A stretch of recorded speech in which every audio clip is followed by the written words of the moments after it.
সবচেয়ে বড় যুদ্ধ হচ্ছে নিজের ভিতরে অন্ধকারের সাথে যুদ্ধ করা। যদি তুমি সেই যুদ্ধ জিতে যাও, বাইরের দুনিয়ার কোনো শক্তি তোমাকে হারাতে পারবে না। মানুষ ভাঙে বাইরের আঘাতে নয়, ভাঙে তখনই যখন নিজের চোখে নিজেকে তুচ্ছ মনে করে। তাই কখনো নিজেকে ছোট ভেবো না। তোমার ভিতরেই মহাবিশ্বের আলো লুকিয়ে আছে।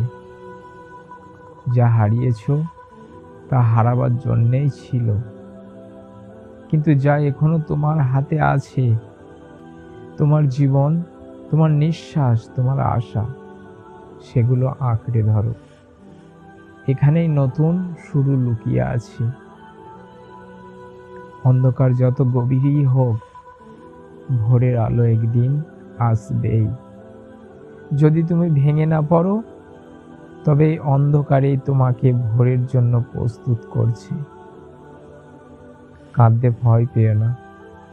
প্রত্যেকটি অশ্রু ভেতরের ভারকে হালকা করে দেয় আর তোমাকে আরো শক্তিশালী করে তোলে। যে মানুষ কাঁদতে জানে, সেই সত্যিকারের বাঁচতে জানে। তুমি ভাবছো তুমি একা, অথচ আসলে তুমি একা নও। তোমার প্রতিটি দীর্ঘশ্বাস, প্রতিটি কষ্ট অদৃশ্যভাবে কেউ না কেউ শুনছে। স্রষ্টা সবসময় নীরব কান্নার শব্দ শুনতে পান।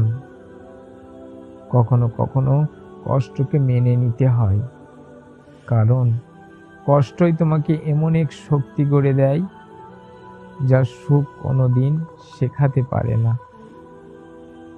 জীবন তোমাকে যতবারই ফেলে দিক, মনে রেখো তোমার ভিতরে আবার উঠবার ক্ষমতা জাগে।